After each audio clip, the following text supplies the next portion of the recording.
I'm Cindy Ehrenberg-Seltzer, President and CEO of the Children's Services Council of Broward County. Welcome to another edition of Future First, Focus on Broward's Children.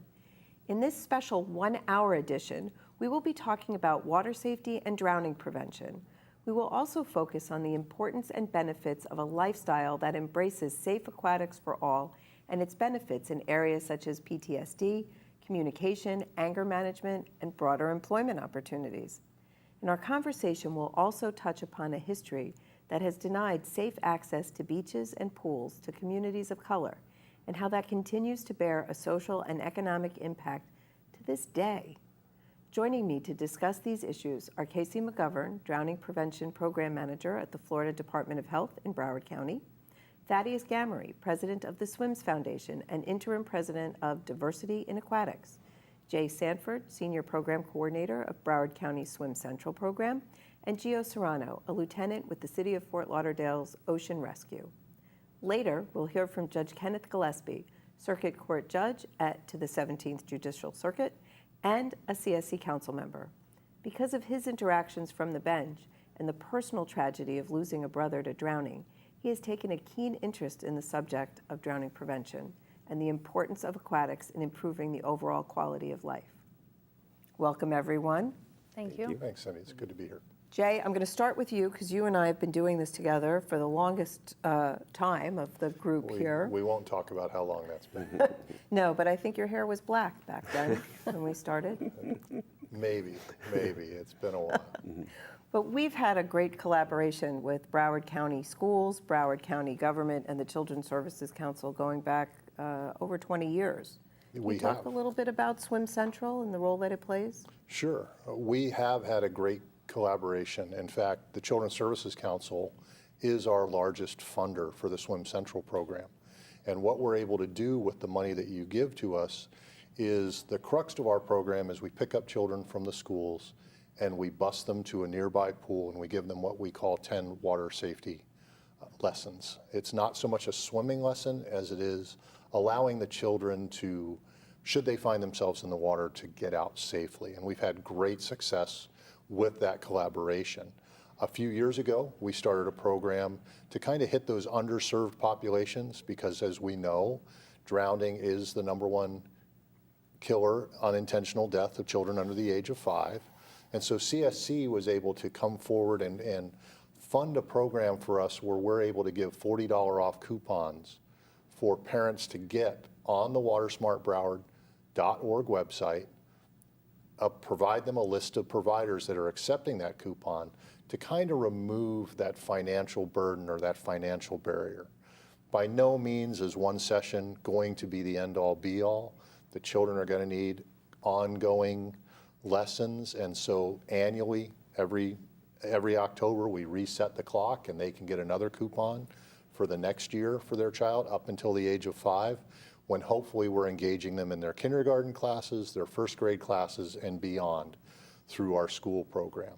We're really starting to understand that learning to swim is a lifetime. It's not just 1 week, 2 weeks, it's not just one session. And so we've even begun to be able to offer through the SWIMS Foundation coupons for adults to also learn to swim. Because as you and I have discussed, if an adult doesn't learn to swim, there's a very high probability that that child is not going to learn to swim. But along the ways, we've kind of shaped what we do here in Broward County. We've kind of expanded what we're trying to do.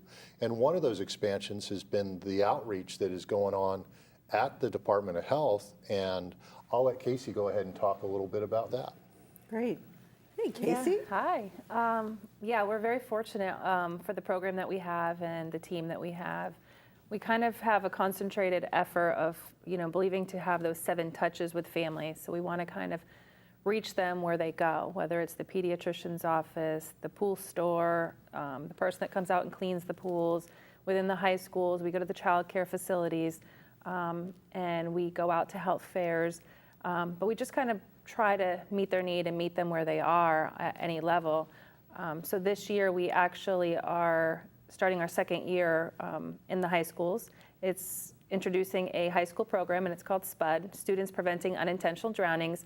And what we're trying to do is foster relationships with these high school students so they see the value of water safety, being safe around the water, and maybe even investing in a career in water safety and aquatics, or even the pool industry. Last year we ended our season with having a career day where we had aquatics professionals come out and speak to them about their careers and the path that they took, as well as professionals in the pool industry. They all kind of talked to them about the path that they took and why it would be beneficial for them to do it after they leave school, or going to college, or even after college, that they could have a successful business. And we do have a need of lifeguards in our community. We're always short on those. And so I think that that was one of our main points. And also, there's a way that we could still impact them and help them and guide them in high school. So when they become young adults and also parents one day, hopefully we'll change that generation of non-swimmers. You know, we have a large percentage of adults in our community that are non-swimmers. And so we're hoping to reach them before they become parents again, and we have a whole other generation of non-swimmers. So we do. For so many of us, when living in Florida, and especially South Florida, surrounded by water, it was really hard to understand why there were so many non-swimmers. Right. And I think we touched on that in the opening. Thaddeus, I think there is some racial aspect to that non-swimmer aspect. Yes, there's many families that carry some fear from an experience of being either denied access, having some incidents of violence at pools, or witnessing a drowning because they were segregated from safe access to water. I know of a few people here in South Florida who, when accessing the historically black beach, they had to cross a waterway to get to the beach, and several people drowned back in those days. So that I've met the parents of current adults or the grandparents of current adults who don't swim, and the fear that the grandparents had was passed on, even though the parents didn't experience the event themselves. So it's generational. So there has to be an effort to acknowledge that trauma, and then to do something to transform that perception of the water as being somewhere unsafe. Because as we know, being fearful of the water is not practicing water safety. Mm-hmm. So some parents actually use the fear to instill in their children as a means of water safety, and it's not effective, especially with so much water. And then it creates a barrier because in order to take advantage of the Swim Central programs and the coupons and all of that, you need parental consent. Right. And if they're afraid, they're not consenting, and that's not keeping them safe. Exactly. So one of the ways that we have tried to engage with trusted partners is through the Pediatric Associates Foundation and the Pediatric Associates Practice. They have recognized the need for pediatricians to get involved in this, and so they have been fantastic partners. They have worked with us in the Department of Health to produce Water Smart Broward resource booklet, distributed hundreds at local events. Actually, I think it's more like thousands. They've sponsored a PSA highlighting different ways that drowning can be prevented. And they've also partnered with Cox Radio and the CSC to produce a yearly Splash Your Way to Safety event that has been at a local park and been attended by thousands of families with young children. It's really quite wonderful to see them get that exposure. Let's take a look at the PSA that they've sponsored for us.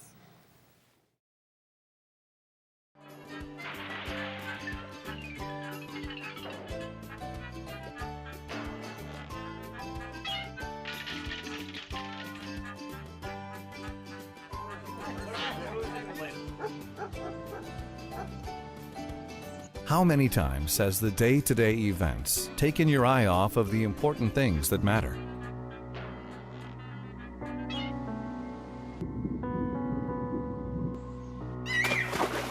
For every child who dies from drowning, 4 others are hospitalized and 3 suffer brain damage.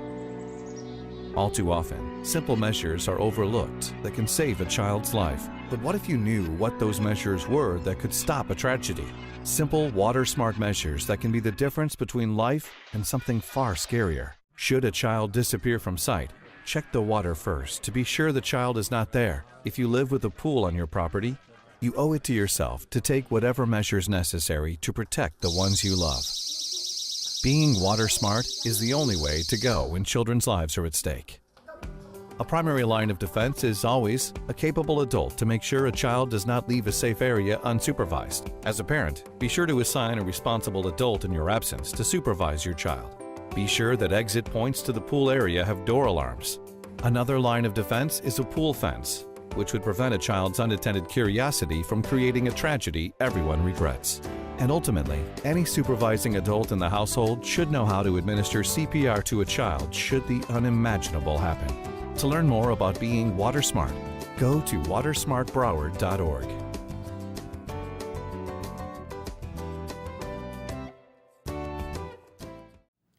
You know, I've seen that PSA so many times, and it still upsets me every time I see it. And we have worked on this issue, and yet we still have children drowning. Casey, I know you keep track of the statistics. What are we seeing this year? This year we're seeing more of incidences that are happening in vacation homes and rentals. We have seen a couple incidences that have occurred with children that have been diagnosed to have autism. And so our target or the trend keeps moving. And so although we have to have that broad reach just to check the water first and make sure that we have multiple layers in place, we also have to be aware of these new areas that are coming about. More than half of the child fatalities that we had last year alone in 2017 were due to water watcher issues, where there's multiple people in the water or around the water, and yet they didn't hear it because they think that they're going to see flailing like you see in movies, or they're going to be screaming, or it's going to be a longer period of time when in essence all it takes is a minute for a child to go under. And Well, so when you talk about the water watcher, you're talking about the parent that's the parent supervising, or the responsible adult supervising while they're at the water, while they're at the pool, knowing that that there's a child in there, having somebody focus on it. And while a lot of people think lifeguards is that solution, right. as Gio can attest, over at the beach, they've got hundreds of people they're looking at. So you need to be responsible for just yourself and your health, and then that helps the lifeguard. So if you can talk a little bit about that, that would be. Yeah, most people tend to think, and we say around adult supervision or you supervising children. One thing that we stress to our personnel is that you have to actively supervise. Being there does not mean you're supervising, it just means you're there. So if you're not actively looking at what the children or the people around the pool are doing, you will miss something. Like Casey was saying earlier, drowning is anything but what you present in the movies or TV. Drowning is very quiet and happens rather fast. Unfortunately, like that PSA, for training purposes, I use a lot of video security footage that you find online, and you see it all the time, over and over again. A child falls in the pool, and they're not supervised, there's not an adult in sight, and when you do see an adult, they're walking by looking everywhere else but in the pool. Well, and you could just see that happening in any family party where there's 10 adults or however many, there were quite a few adults standing around, and child wanders out. You don't know, if you're not paying attention, if you're not watching, then you don't know where they went. And if they can get out, that's where a lot of the tragedy where the happens. layers step in. I'm sorry. No. It's where the layers step in. You need to have as many layers as you can to buy yourself some time, where the door alarms and the pool fencing. And culturally, we need to do, there's a higher level of awareness and education that needs to take place, especially when you have people who did not grow up with a backyard pool, but now they have a backyard pool, or they're renting and coming to a backyard pool. They didn't grow up swimming. They don't have a background where they have a consciousness of what that danger actually could be. So there's another level of education, and culturally that, ideally here in Broward, if the requirement to take swim lessons as opposed to voluntarily taking swim lessons, that would help. That it actually should be required at some point, because if we look back historically, there was a time where swim lessons were required in schools throughout the nation, matter of fact, starting in higher education. So quite a few parents grew up, and grandparents, where they were required to take swim lessons to graduate from high school, from college. But that's no longer the case. There's less and less instances where that is happening in the education institutions, but that could help. As we know, the state of Florida does have a water safety education requirement. Now, here in Broward County, we've exceeded that requirement through helps of the Children's Services Council and our other partners, SWIMS Foundation, and the local support that we get from the communities. We're able to not just do a one-day seminar or half an hour DVD, but we're able to take the kids and put them in the water. We would love to see that model expanded, not just Broward, not just the South Florida, but everywhere, because we get tourists from everywhere. We get our share of Canadians. We get our share of the Northeast people who are coming down. They open the back door of the house that they've rented, and there's a beautiful pool, and they soak in the sun and they enjoy what they have in front of them, but they don't necessarily recognize the dangers as some of the people that we have in the community and that we've reached through outreach. We see the danger a little bit better than the person that's looking at it for the first time. You know, one of the things that's driven me crazy with this issue, as I mentioned a little earlier, is we do a lot of intense analysis to figure out what are the trends that we're seeing. Why are children drowning? And every time we seem to close a loophole, they find another one. Right. A couple of years ago, we found that it was rental properties or communities where the pool, the lock was broken. So the little ones were wandering out of the house, first problem, but then they managed to wander in, go through a broken gate, and get to the pool and drown. So there was a massive effort, partnership with code enforcement, the health department, to get out there and into all of those places and make sure that the locks were actually good. I'd like to appeal anybody who owns a rental property. If you have a rental property, an Airbnb, whatever you're doing, if you're going to rent to a family, make sure you have those barriers in place. We can't expect people to come down from Canada with a lock that's up too high for the kids to get into, or to put a door alarm on when they come into their rental property. But it's nothing. I mean, what is it, $10, $15? Nobody travels with a door alarm. If you do, then you're something probably wrong with you. You're reaching for some other. You're But you doing that can- for another But reason. you can purchase them at a Home Depot or Lowe's or big box store. You can purchase a $10 alarm for 2 alarms. And if you are happening to go down to the Keys or go somewhere that has water nearby and a pool, just put them up. It's 3M tape. It's just one layer. Don't become self-reliant on it. Don't think that that's like the safety net. It's going to completely, and you don't have to pay any attention. But at least you'll know that that door opens and you know to go check it out. It gives you a fighting chance. The Yes. kids aren't going to get out without the door charm, without the alarm. And really, every parent should be giving themselves a fighting chance to identify. Those of us who have kids, we all know. One day, they can't open the door. The next day, they can open the door, log into your computer, and order something on Amazon. It Exactly. seems to go just that quick. It does. We just need them to order door alarms There we go. And install them. and install Yeah. them. But they're easily to attach, 3M tape, they come off, they won't deter the house or mess up the house in any capacity, but it's just that layer that you possibly need. I have one more thing to add on that and to kind of go back a little bit about the water watcher issue. And I think that a lot of families also think that putting those floaties on the children are a safety net. They're right near, and the child has the floaties, and tends to float. The child tends to float in the deep end, and mom is still sitting in the shallow end, or decides to go check her phone for a moment, or dad, or caregiver, whatever it may be, and they feel like that is a safety net. Well, they have their floaties on. Well, you know that children also take those floaties off really quickly, and so one moment they're wearing them, the next moment they won't be wearing them. And that's just a false sense of security. So what I tell families is just make sure you're within arm's reach. Be within arm's reach just in case they decide to take them off or they deflate quickly. Or, Just supervision is being within arm's reach in most cases. I actually had an experience myself personally recently with my great niece, who is 3, and she was at the time, and she was in one of the little tubes where the legs go through, so everybody thought she's good. Her father had been in the pool with her, Right. and he just stepped out for a moment, and she reached for something, and the whole thing tipped over, and suddenly she was trapped upside down, We've and had- it happened in an instant. Yep. Luckily, we were all right there, and a neighbor jumped right in and flipped her over.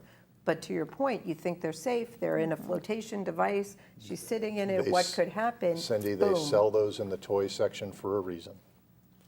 Those are not safety devices. Furthermore, on the beach, we have a certification we go by in order to be able to be a beach lifeguard. It's a USLA certification. You have, essentially what it says is you've met standards that put your agency and your beach at a chance of 1 in 2 million of drowning, which is really good. And even with those standards, we keep adults within arm's reach of their kids at all times. Not on the shoreline, not 20 feet away. You have to be within arm's reach of a child at all times. Because like Casey was saying earlier, people just get distracted with phones and everything else going on these days. It's interesting you mentioned the phones, Gio, because there's a study that came out of Germany that says cell phones are contributing to drowning because their parents have their nose buried in their cell phone and they're not watching the kids around water. That is you're trying to get? Yeah, I just wanted to say something about this new study or movement called the Blue Mind. And it has to do with why people are attracted to the water, want to spend time near the water, but may not be skilled about water safety when they're at the water.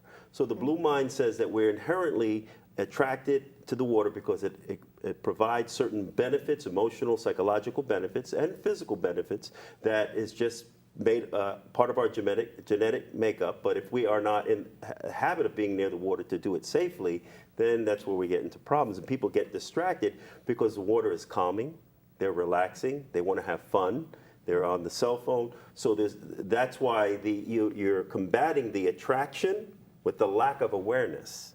So we need to bring the awareness up because we're creating with water parks, and access to water is increasing. So we're living in another, what they call the golden era of swimming, which existed in the 20s and the 30s in the US, and then again in the 50s and 60s, where there was an explosion of aquatic facilities built, access to water. Here in Fort Lauderdale, we had spring break at Fort Lauderdale Beach, which had movies made about it. Oh, yes. You know, we had, in California, had the surfing movies.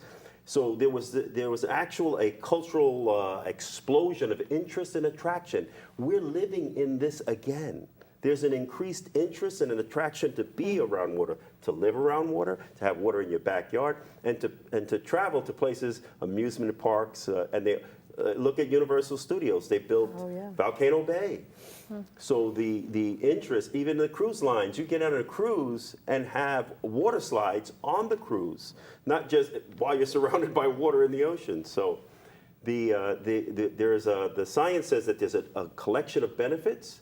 So we will need to talk about those benefits so that people will be more interested in learning to swim so they can access the water safely, more interested in the lifelong benefits of the water, and then that actually also segues into careers related to the water so that you can have, which here in Florida you have the marine industry and the cruise industry.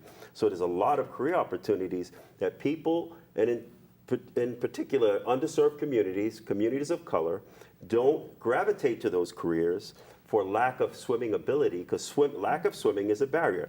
For firefighting, you need to pass a swim test. For law enforcement, you need to pass a swim test in Broward County to become a police officer. So, and quite often, highly qualified candidates who are much stronger and faster than me on land, when they get in the water, they because of the lack of skill and comfort, they can't pass the swim test. And it's not a lack of fitness or determination or courage. It's a lack of awareness and comfort in the water. That is a really rich subject that I want to get back to, and I'm going to pause us for a second to talk a little bit about the fact that drowning, as we've said, is preventable. And so that has gotten it part of our Broward Aware campaign to prevent child abuse, and it's gotten the attention of the folks in Tallahassee. So recently, Prevent Child Abuse Florida was in Broward to shoot a series of PSAs on drowning prevention and safe aquatics. So we're going to hear from Chris Lawley, followed by 2 spots they produced while they were here on the importance of being a water watcher and water safety in general. Let's take a look. We want to encourage everybody to get out in the water and enjoy all the water-related activities. As you'll be able to see today, we're going to have people on paddle boards, we're going to have people canoeing, kayaking, we even have a couple of people who are going to enjoy the paddle boat. today. So we want to really encourage people to learn to swim and learn that the water is a really cool place to hang out and have fun. Did you know that in the state of Florida, we lose enough children to drowning to fill up 4 classrooms? If you follow these 5 steps, you can help reduce them. Supervision. Know where your child is, and if you don't know, always check the water first. Barriers. If your child has uninterrupted access to a pool or body of water, barriers need to be installed. Alarms. Every big box store has door chimes that will let you know when your child has left the house. Is swim lessons. If your child gets in the water, make sure they know how to exit safely and self-rescue. Learn CPR because every second counts. For more information, visit preventchildabusefl.org.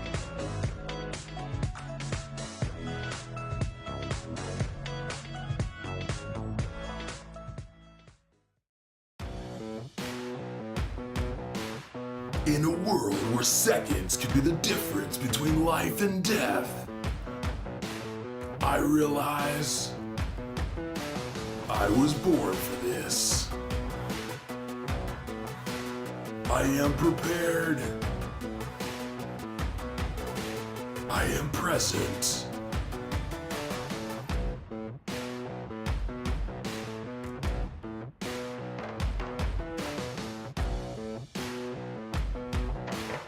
I am Dad, the Water Watcher.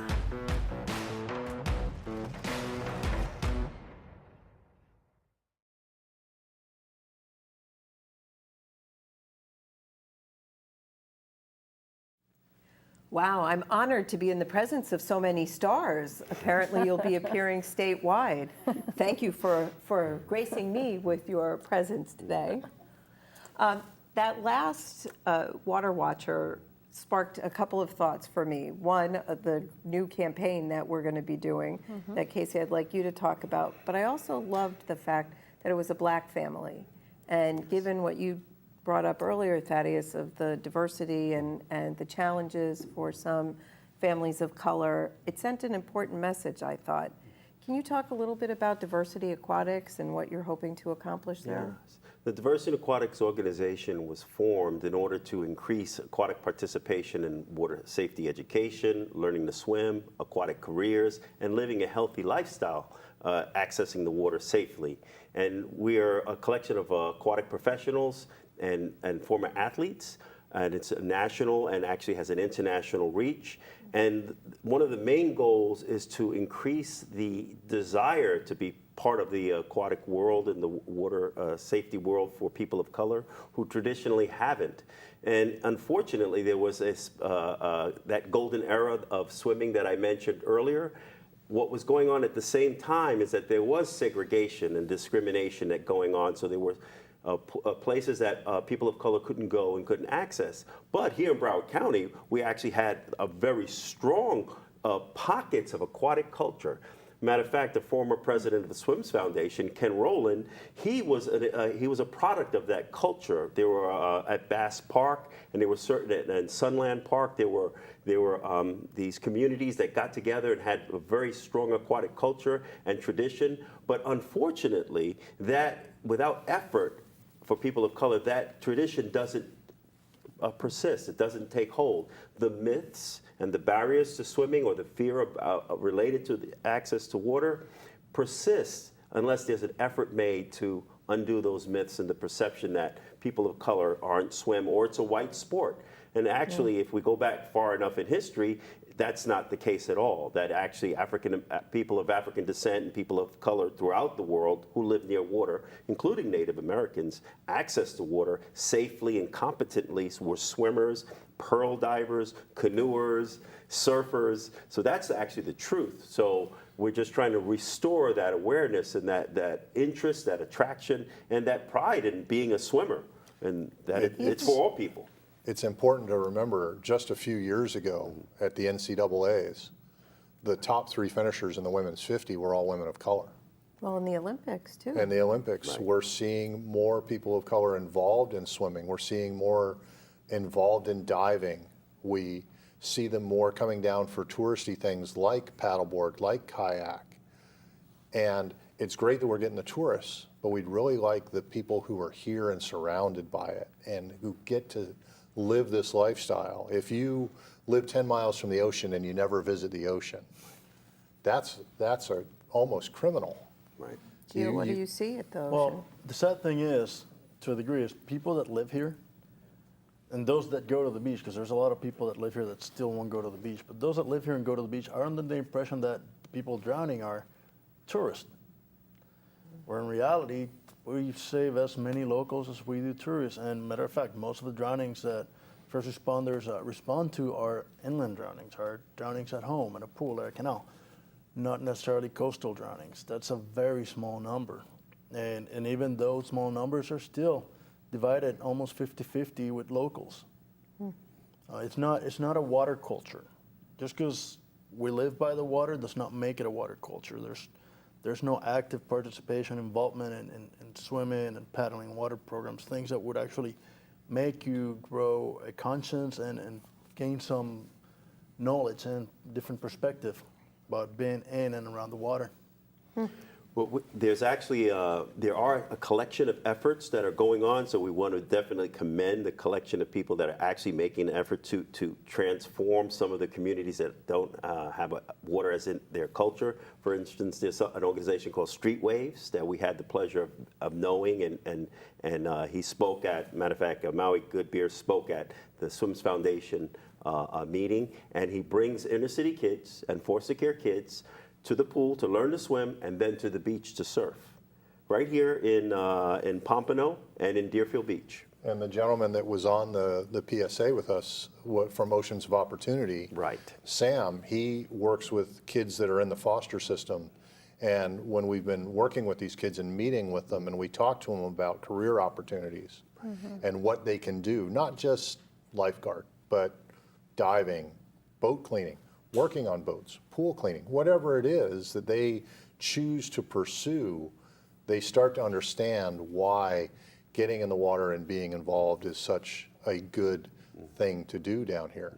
The second one, though, the water watcher one, was hilarious. I love that guy. He's, I want the chair. You know, we don't hand out chairs, but we've tried over the years to get people to become water watchers. We've thousands of lanyards, and I think that with Water Watcher, I think it's just everybody's responsibility to just know that we have to be aware, we have to be conscious. We can't rely on lifeguards. It's not their job to technically watch your child. They're there to respond to an emergency, and I think that unfortunately people rely on them too much to watch their own children, and more than half of the drownings that we had in 2017 were Water Watcher related.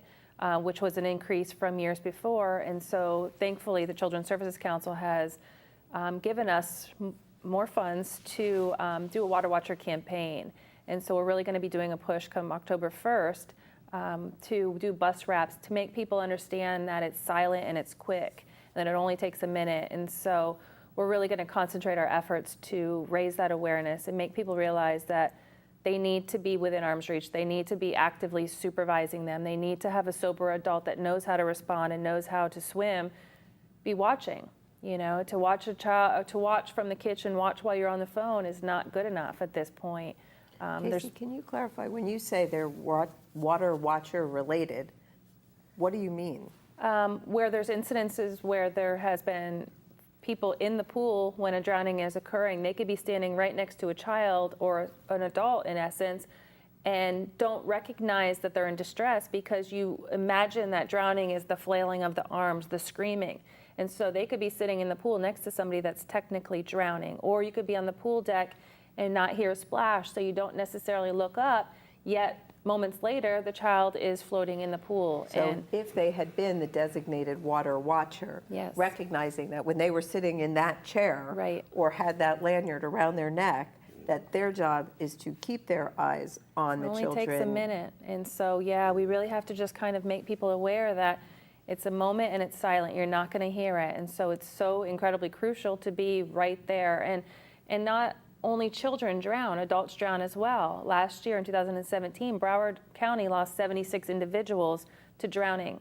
So although it's a child problem and we want to really focus because they're the most at risk, if a person or a teen or a young adult doesn't know how to swim and they're at a pool party, they bump their head, you think that you're watching, they think you have to be with a buddy in essence. You have to be in the water with another person or somebody nearby to respond. Yeah, just to pick up where she was going, something we see a lot is even after the fact that if they recognize there's a drowning or drowning has happened, a lot of people don't know what to do. Right. Something as simple as calling 911, a lot of people don't know how to do that. We live in an age that you have a phone everywhere on you. You don't see anyone ever without a phone. If you ever have a chance to sit down and listen to a radio, a dispatch radio, at times it's painful. We try to go out to the community and teach CPR, because learning CPR should be a basic thing that you do, just like filling up gas in your car, because you never know when you need it. And chances are that if you ever need it, it's going to be a loved one or someone that you know. Learning how to call 911, knowing where you are. Everybody is connected these days, but most people don't know where they're at. So even if they get calling the 911, they don't necessarily know exactly the address or the nearest intersection. Or if you're visiting at a friend's house, you don't necessarily know your friend's address. I mean, I know I'm guilty of that. I go to friends' houses all the time. I couldn't necessarily tell you the numerical value on it, but being aware of your surroundings, knowing how to recognize drowning, knowing what to do after it happens, should be also things, especially if you have children. Well, the whole specter of losing a loved one, which sadly Casey has experienced, and the next speaker we're going to hear from, Judge Gillespie, lost his brother, sadly, as I mentioned in the opening. Judge Gillespie of the 17th Circuit and a CSC council member has become a champion of the benefits of safe and healthy aquatics, both because of losing his brother, as I mentioned, to drowning when they were children, and also because he recognizes the benefits of what has been, what Thaddeus mentioned, the blue mind, while facing many of the issues that he deals with in family court: anger management, depression, enhancing communication skills, providing greater access to opportunities, and more.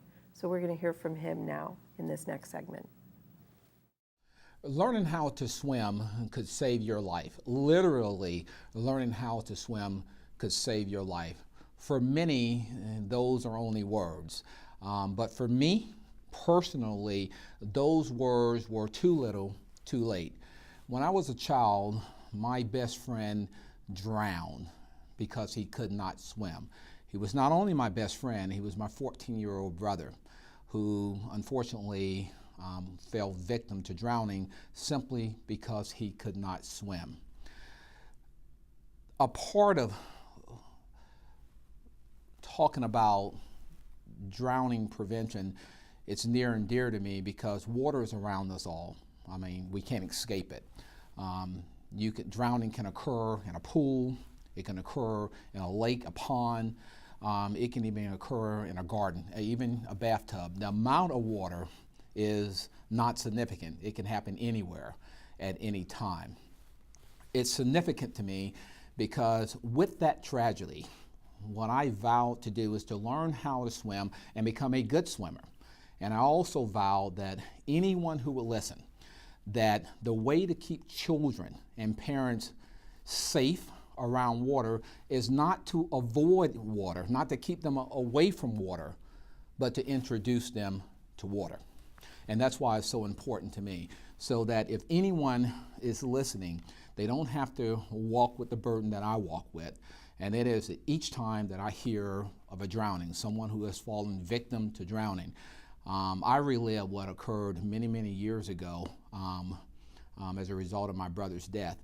And that's not a burden that I think anyone will want to carry on a daily basis. Learning how to swim is only the first part, but the enjoyment of water. Enjoying water can have so many benefits to one's life. For example, aquatics. Swimming is just like any other sport. I mean, you can learn so much from swimming. You can learn certain life values. For an example, sports teaches us communication. It teaches us teamwork. It also teaches responsibility and decision making. So with any sport, much like swimming, aquatics has those certain benefits to one's life. Take, for example, it does much more than that. It brings us together. If you can think back for just a moment, when the last time you jumped into a pool, for an example, how does that make you feel? For that moment, when you jump into a pool, you feel refreshed, you feel alive, everything around you just kind of disappears. And aquatics have that type of benefit to one's life. Aquatics is being used to treat post-traumatic stress disorder. We also use it from time to time treating children with aggression issues and anger issues, as well as behavioral modification. Aquatics is also being used in terms of meditation. That's probably an evolving concept, but it's new. From what I'm hearing about aquatics, the fact that you can take aquatics and get into a pool and just eliminate everything around you for only 30 seconds, I think we all can benefit from that. So we do see the use of aquatics becoming more and more prevalent, and we're using that, particularly in a courtroom setting in terms of, again, for behavior modification, and we do see it working. So from that perspective, we utilize that from the courtroom. From time to time, I think of the use of aquatics as being a stress reducer. There are cases that every judge will tell you that we're just overwhelmed and we become stressful. But for me, I just imagine the courtroom as one big pool. And when I'm having a bad day and I'm having a stressful moment, I just imagine myself taking a dip in the pool and I just jump, and it reduces my stress level. But it is a good idea to envision jumping into a pool and just looking at aquatics from that perspective. Well, you know, looking at aquatics from an employment perspective, it's when you look at the studies, African Americans are really underserved in that community, and for reasons that we talked about earlier, is that this mindset that in order to keep one safe from water is to keep them away from it and not to introduce them to water. But I think when you start looking at the different careers, for an example, the Coast Guard, even here within our city, there are certain programs that we have, summer programs, that we encourage the youth to apply for these certain programs, even if they're not swimmers. It teaches them how to swim, and then from there, it teaches them how to become employed in the swimming industry as lifeguards, for an example. There are so many different varying careers that aquatics, that knowing how to swim is a job requirement. So certainly here at CSC, we're trying to not only encourage them to learn how to swim, but also to take advantage of the opportunities that are available for employment. It's just like swimming is just like any other sport. In terms of those life values that one can learn, again, teamwork, responsibility, decision making. It focuses on concentration. And for the parents, for just a moment, this swimming in aquatics is really the only sport that I'm aware of that I hear that you can't take your iPod, your iPad, and your cell phone into a pool, at least for extended periods of time.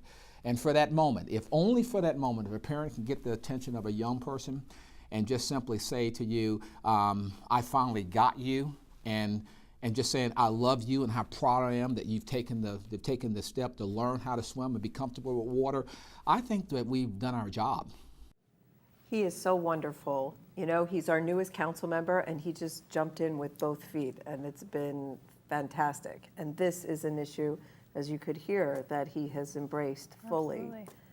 So embracing fully, that's what you've all done every day, but really by working together, it makes it even more impactful. That's why the CSC funds the collaborative over at the Department of Health. Casey, can you talk a little bit about how that works and how we're more powerful together? Yeah, we're pretty thankful for the continued support from Children's Services Council. We have created a great team, and we have met the needs of the community. We watch the trends really closely by watching the data and what's going on, review it, and create initiatives based on the trend with our continued efforts. And so if there's any homeowners association or child care facility or entity that needs our presentations, we go out and meet the need. We attend a lot of different outreach events, so we're in the public at all times. We also started the high school program, which was a really great added benefit.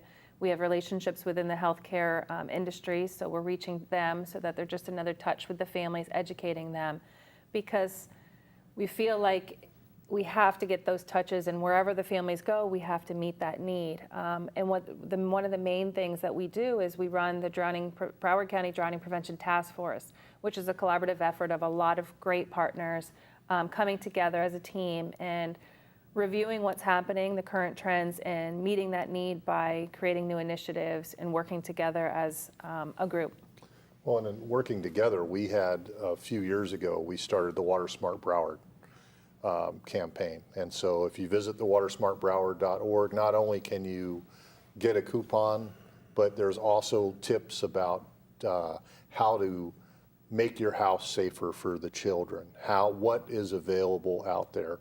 You can find a pool that, even if it doesn't take the coupon, you can still go and take lessons at. And we really are trying to make it a water smart culture, but also just a water culture. We've got 20% of incorporated Broward County is under natural standing water. We're surrounded by it. We can't find the driest part in Broward County. You're always a mile from somewhere that has water. So with the 130,000 backyard pools, with the beaches and the canals and the lakes, you can't get away from it. You need to embrace it. We need people to embrace this as a culture just as much as any other culture that they have, because collectively, whether it's the Board of Health or the lifeguards on the beach in Fort Lauderdale and the Swims Foundation or the county trying to get Swim Central, what we want is people to embrace the culture. We want people to understand that this is their recreational opportunity. As Thaddeus mentioned in the Blue Mind, it's a calming effect. It's a stress reliever. Lord knows we don't have enough stress relievers in our lives right now. So why? As a cancer, I really love that, and I don't do it often enough either. Yeah. We have to make swim lessons a priority. We have to invest in that piece of it, and I think with the help of Children's Service Council offsetting the expense with the youth swim coupon, it helps. But it's not just people. It's not a one area that has an issue. It's a broad scope. So Swim Central, we're everywhere from Howendale to Parkland, because drowning is a universal problem. Mm-hmm. Right. People of every economic background, every cultural background.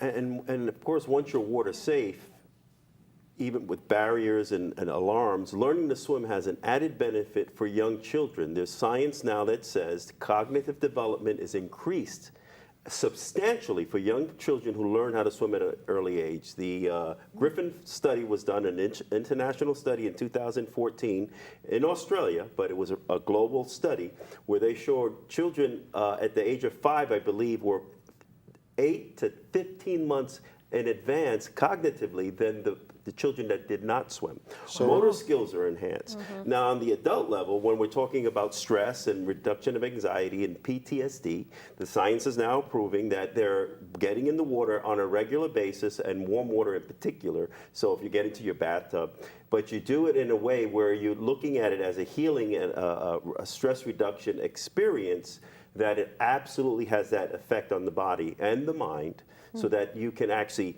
think better, your memory is enhanced. So when you take gravity off, the pressure of gravity off the body while it's in water, the joints, pain in the joints release, the blood pressure drops, the blood vessels dilate, you have more oxygen flowing through the blood, and more blood flowing with less pressure. So all these benefits. Wow. So Let's people go. knew, yes.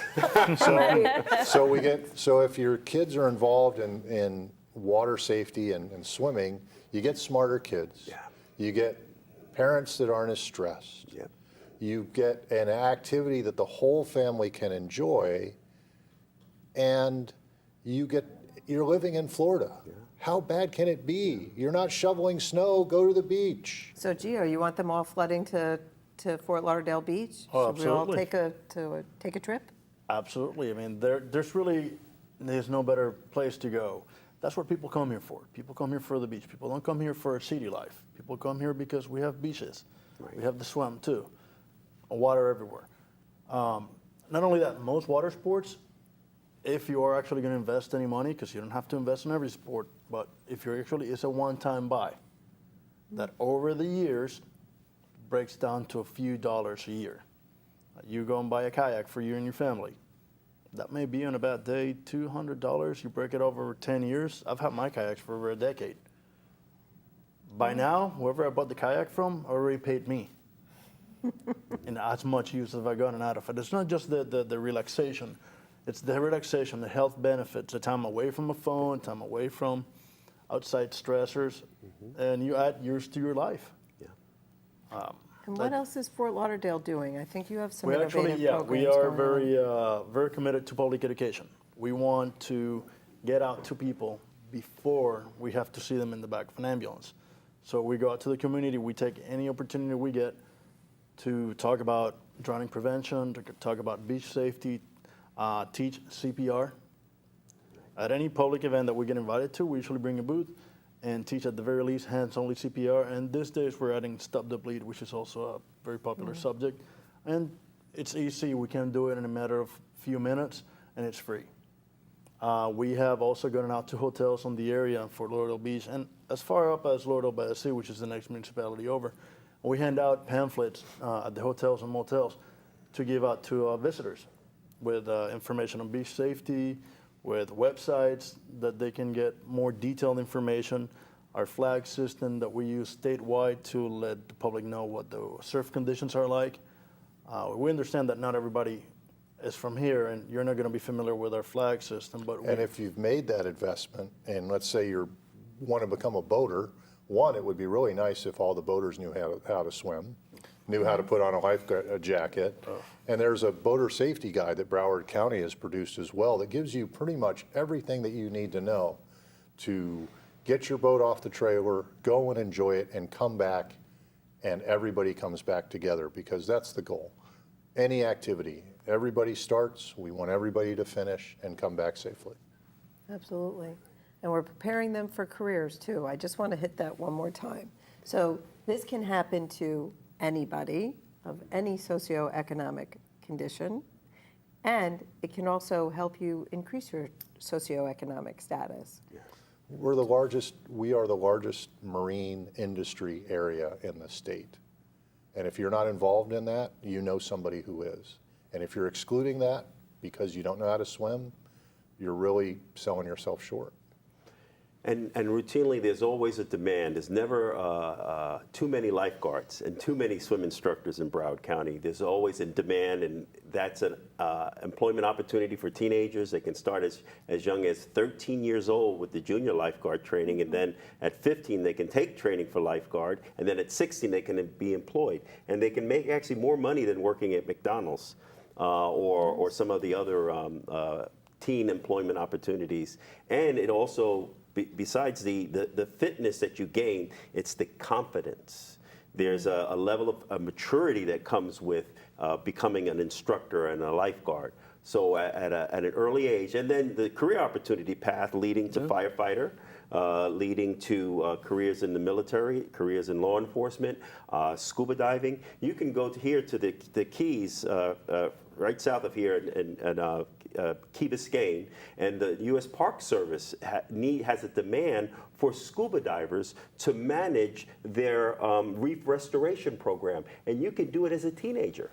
Wow. You could actually be a scuba diver as a teenager and be paid to help manage the U.S. Park Service reef restoration program. So we need to be a water culture that is water smart. Right. And if we can get everybody on that bus, train, in that pool, then we've got it covered. Then we've made a lot of headway. Then we have done it. All right. Absolutely. It's hard to believe that an hour has passed, but it goes quickly. For many years, as we have worked to keep children safe from preventable harm, we focused our resources mostly on drowning prevention efforts and co-sleeping too, but for today's conversation on drowning prevention. That was and continues to be the most important goal of our water safety work. However, it's also important to broaden our vision of the importance of safe, healthy, and economically beneficial aquatics to address issues that range from improving the quality of life, expanding economic opportunities, and addressing systemic racial disparities. I want to thank Casey McGovern, Thaddeus Gamery, Jay Sanford, Gio Serrano, and Judge Ken Gillespie for participating in this very important discussion and to help lay a path forward to safety in and around the water and a healthy and productive aquatic lifestyle for all. Hey, water safe, water smart, Broward. I've been your host, Cindy Arenberg-Seltzer. For this or any other episode of Future First, focus on Broward's children, go to our website, www.cscbroward.org, where you can access our YouTube channel, like us on Facebook, and remember to join us next time on Future First, focus on Broward's children.